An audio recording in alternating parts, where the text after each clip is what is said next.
বুদ্ধিশুদ্ধি একটু কম, তাই মা তাকে ভালো করে শিখিয়ে দিল। মা বলল, তোর শ্বশুরের অসুখ, তাই আগে তাকে গিয়ে জিজ্ঞেস করবি কেমন আছেন। উনি হয়তো বলবেন ভালো।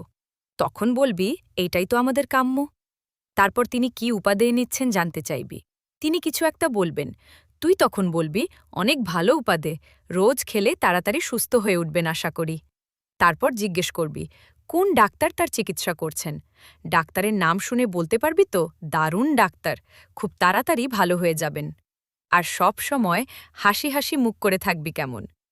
মা নেউটা ছেলে ঘাড় নেড়ে বেরিয়ে পড়ল। শ্বশুরমশাই রোগের জ্বালায় বিছানায় শুয়ে ছটফট করছেন। জামাই ঘরে ঢুকে হাসতে হাসতে জিজ্ঞেস করল, কেমন আছেন বাবা? শ্বশুর, আর বাঁচার ইচ্ছা নেই, এবার মরলেই বাঁচি। জামাই, এটাই তো আমাদের কাম্য। তা কোনো ওষুধ খাচ্ছেন আপনি?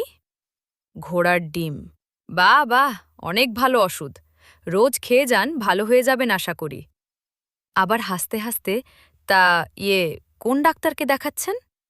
শ্বশুর, জম।